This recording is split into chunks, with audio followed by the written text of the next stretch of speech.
Good morning, folks. This is Naim. I'm live from London. In today's segment, we will be looking at, once again, the markets, the European markets, the US markets, and then see where those opportunities are. My name is Naim Aslam. I come with a wealth of over 15 years of trading experience. During this period, I have worked as a hedge fund trader for Bank of New York Mellon, Bank of America in equity trading, and currently working as a chief market analyst for Evertrade. So let's begin by looking at the markets. Now, when I look at the European markets, what I really see is once again a momentum to the upside.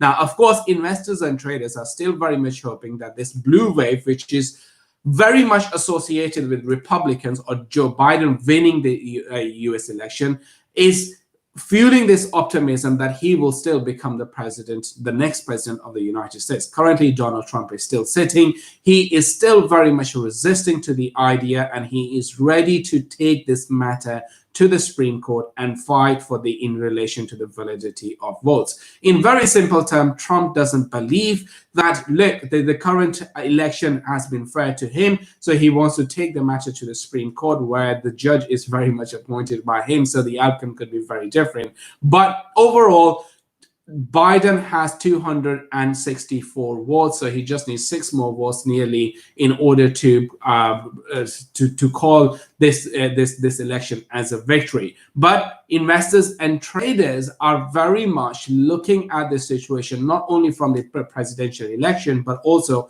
what is going on with the current lockdowns. And if you are based in the UK, you know that of course it is a very, very foggy day in London, but on top of that we have coronavirus lockdown, which is going to be starting today. Well, I mean, it has already started since last night. So that means that we are going to see the same sort of equity play. What does that mean? Meaning we are going to see higher momentum for the tech stocks, for work from home stocks, stocks like Amazon, stocks like Netflix. All of these stocks are very much likely to see another leg up to the upside. And in fact, speaking of the tech stock, yesterday the NASDAQ index closed with a 4% gain, the biggest one-day gain that we have seen for the index since April this year. It was April this year that this working from home trend really started to emerge, and investors and traders were become very, very much, addicted to this trade. So right now, once again, it is your Facebook, your Twitter, Amazon, and other, like Zoom and so many different other stocks are really likely to gain a lot more momentum, especially that the full lockdown is in place in England, in Europe as well, and most likely this will also take place in the United States as well, where the coronavirus cases are really going through the roof. Now, in terms of economic event, we have 2 major economic events. First event has already happened. That was the Bank of England's monetary policy decision. In very simple terms, the Bank of England decides about its interest rate. And if it lowers the interest rate or if it increases the interest rates, it really impacts the sterling against the dollar and against several other currencies as well. But today, the bank has kept the interest rate same, and that helped the sterling to move higher against the dollar. Now we're looking at 1.30. The bank has also increased its asset purchase program, meaning it is providing more liquidity for the firms in order for them to survive.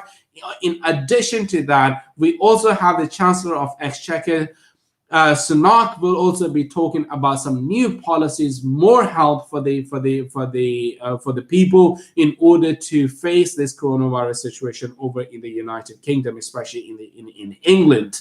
So investors are very much focused on that particular spot as well. But as for the United States, it is more about the Federal Reserve meeting, which will be taking place at 7 p.m. UK time. Expect nothing major from the Fed, because the Fed obviously is going to point the fingers towards Washington, and they want Washington and the White House to come up with a second stimulus package, which we all have been waiting for a very, very long time. And the hope is that perhaps we will get something from Washington, from the lawmakers from there, because right now the Fed isn't going to do anything more. But at the same time, the Fed will confirm that we are here, we are ready to provide more help if you need it more. That's all for today, and I'll see you guys next time.